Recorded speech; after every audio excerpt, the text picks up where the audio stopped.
Good day.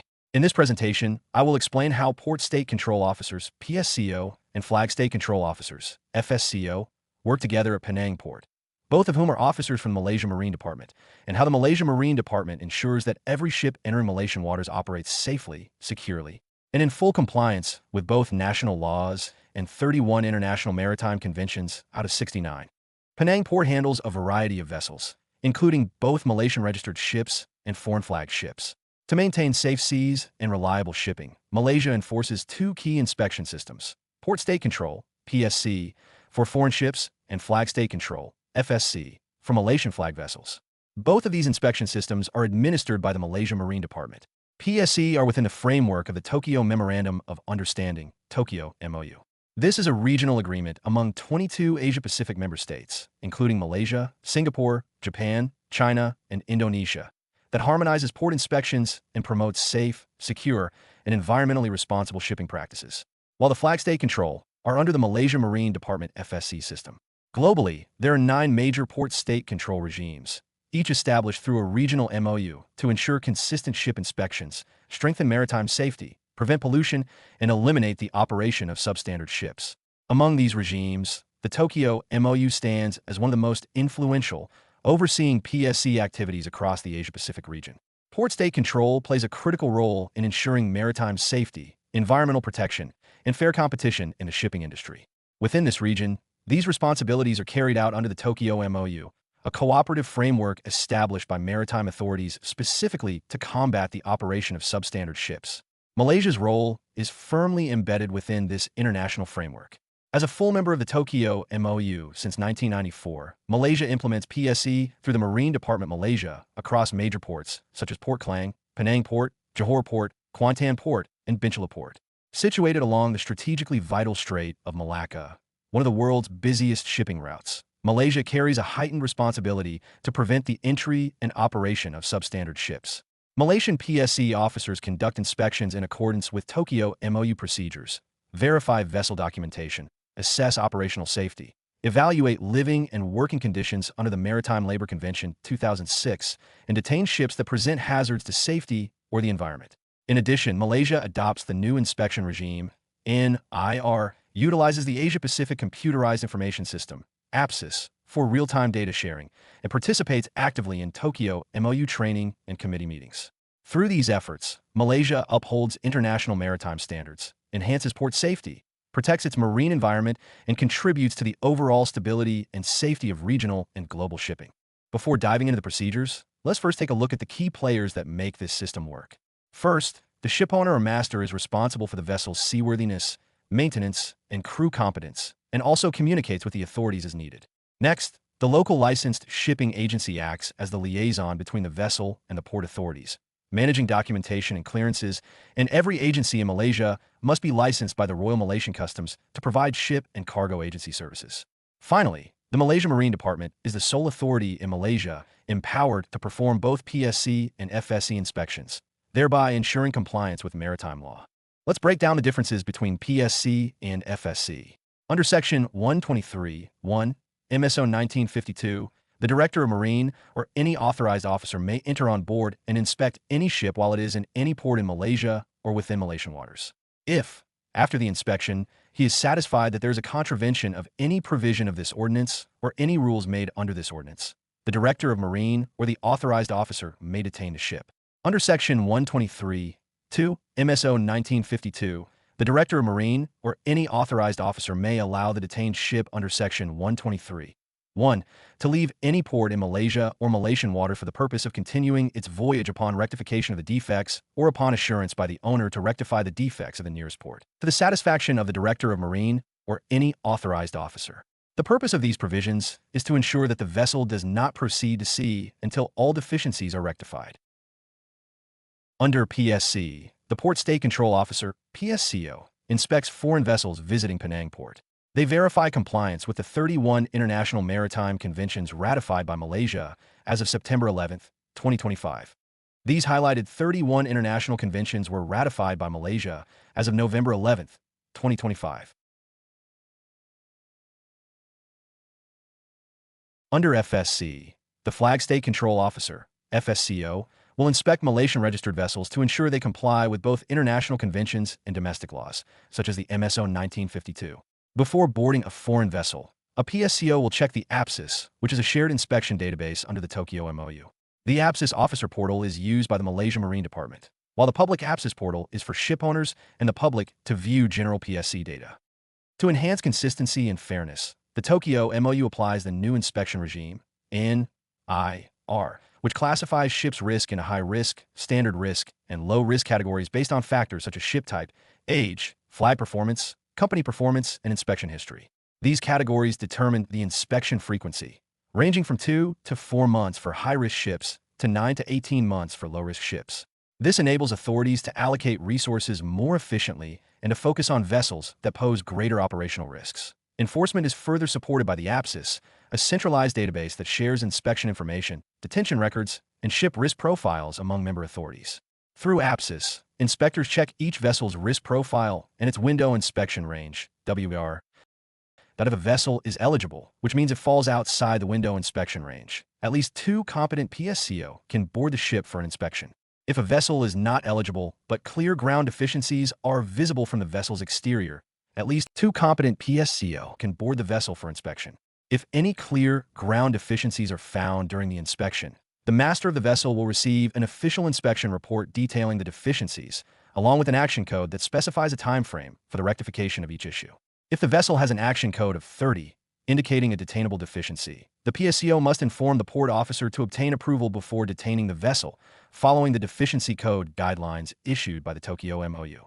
Once the deficiency is rectified, the action code will change to 30 tenths or 15 tenths, with 10 added to the original action code. All PSC inspection results are recorded in APSIS and shared through the Tokyo MOU system. FSCO also can inspect the Malaysian vessel if the window inspection range is eligible in Malaysia Marine Department Flag State Control System and have found clear ground deficiencies although the vessel is not eligible. FSCO also can onboard the ship for inspection. If any clear ground deficiencies are found during the inspection, the master of the vessel will receive an official inspection report detailing the deficiencies, along with an action code that specifies a time frame for the rectification of each issue. If the vessel has an action code of 30, indicating a detainable deficiency, the FSCO must inform the port officer to obtain approval before detaining the vessel, following the deficiency code guidelines issued by the Tokyo MOU. Once the deficiency is rectified, the action code will change to 30 tenths or 15 tenths, with 10 added to the original action code. All FSC inspection results are recorded and shared through the same Malaysia Marine Department Flag State Control System.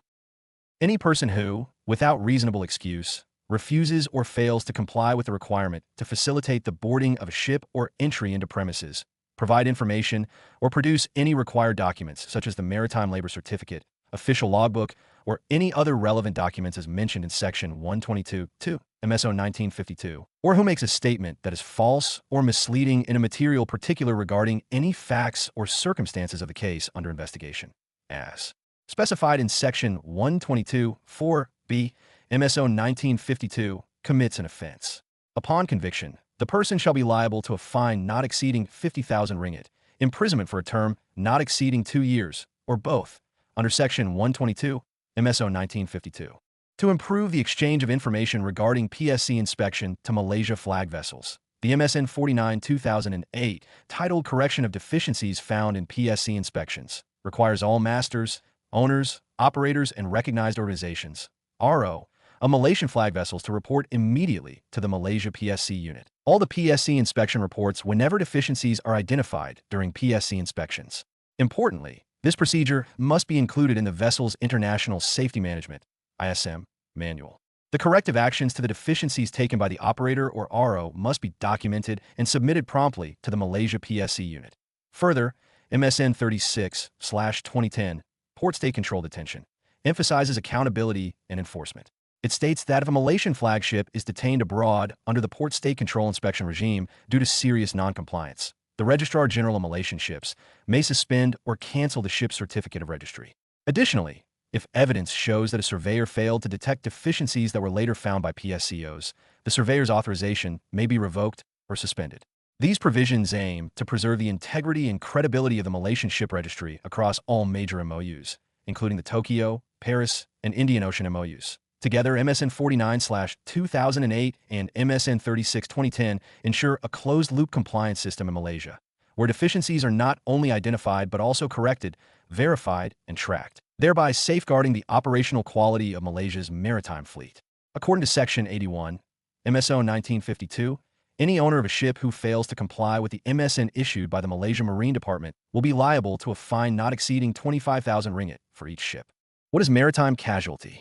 According to Section 306I, MSO 1952, a maritime casualty refers to any event involving a ship where the vessel has been abandoned or is not in command, has suffered material damage that causes or is likely to cause a discharge, has become stranded, or has experienced an occurrence on board that results in the escape of oil or harmful substance, or that causes pollution to Malaysian waters, any Malaysian coast, or any Malaysian reef. When a maritime casualty occurs within Penang port limits, such as a collision between a Malaysian vessel and a foreign vessel, the Merchant Shipping Ordinance 1952 clearly outlines the procedure. Section 306J, MSO 1952, requires the master of a ship in Malaysian waters which experiences a maritime casualty to report such incident to the port officer, Regional Director of Marine Northern Region, within 24 hours where the ship is in a port limit, or to the Director of Marine where the ship is outside a port limit. Reports can be made in writing, by telex, or by radio, but verbal reports must be followed up with a written report. Failure to report can lead to a fine of up to 10,000 ringgit under Section 306J3, MSO 1952. At the same time, the vessel owner or any person can also report the incident to the nearby police station. The captain must fill out the KEM/LAUT1 form, prescribed by the Director of Marine through MSN 27/2010, and submit it to the port officer, Regional Director of Marine Northern Region. According to Section 81, MSO 1952, the owner who fails to comply with the MSN will be liable to a fine not exceeding 25,000 ringgit for each ship in respect of which an offense is committed. Next, under Section 306JA, MSO 1952, where a maritime casualty has occurred, the Director of Marine may cause an investigation to be conducted by a port officer, Regional Director of Marine Northern Region, or an authorized officer to determine the nature and causes of the maritime casualty, or the damage which the ship has sustained, or the extent of damage caused to Malaysian waters, any Malaysian coast, or Malaysian reef. Before appointing the investigation officer, IO, a police report is required to be made. Investigators have full legal authority to board ships, collect evidence, and prepare reports. Investigation officers then prepare a preliminary investigation paper, PIP, and submit the PIP to the Director of Marine. The Director of Marine will discuss the PIP with the Minister. If further detailed investigation is required, the Director appoints a new investigation officer to prepare a comprehensive investigation paper, CIP. Then the investigation officer will submit it to the Director of Marine for reviewing. The Director of Marine will discuss with the Minister and then only decides whether to compound or prosecute the offenders in court. If the decision is to compound, then the port officer, Regional Director of Marine Northern Region, will be minuted by the Director of Marine to instruct the IO to meet the Deputy Public Prosecutor in Penang State. Once the Deputy Public Prosecutor has confirmed the offense is valid under the MSO 1952, then only he will minute to the Port Officer, Regional Director of Marine Northern Region. The Port Officer, Regional Director of Marine Northern Region, will prepare all the necessary minutes and documents to the Director of Marine. The Director of Marine will issue the compound to the offender to make payment within 30 days. If no payment is made, then only the Deputy Public Prosecutor will register this case to the court. Another scenario is if the Director of Marine would like to charge the offender to court, then the Director of Marine will minute to the port officer in Penang and meet the Deputy Public Prosecutor to register it to court. The Malaysian Maritime Enforcement Agency, MMEA, also has independent investigation authority. The MMEA Director General may appoint IO to prepare the CIP. This report will be submitted to the MMEA Director General, and the MMEA Director General will discuss with the Minister. If they would like to proceed to compound, then the MMEA Director General will minute to the IO to meet their Deputy Public Prosecutor, which is located in MMEA itself, to verify the offense found. After verification, the Deputy Public Prosecutor of MMEA will minute to the Director of Marine to issue the compound to the offender.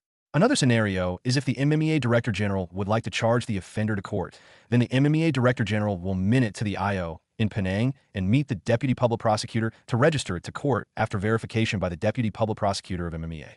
Through these procedures, the Malaysia Marine Department ensures that every vessel entering Penang port operates safely, protects the environment, and complies with all international maritime conventions. This system not only maintains Malaysia's reputation as a responsible maritime nation, but also ensures the safety of our seas and people. Thank you for watching.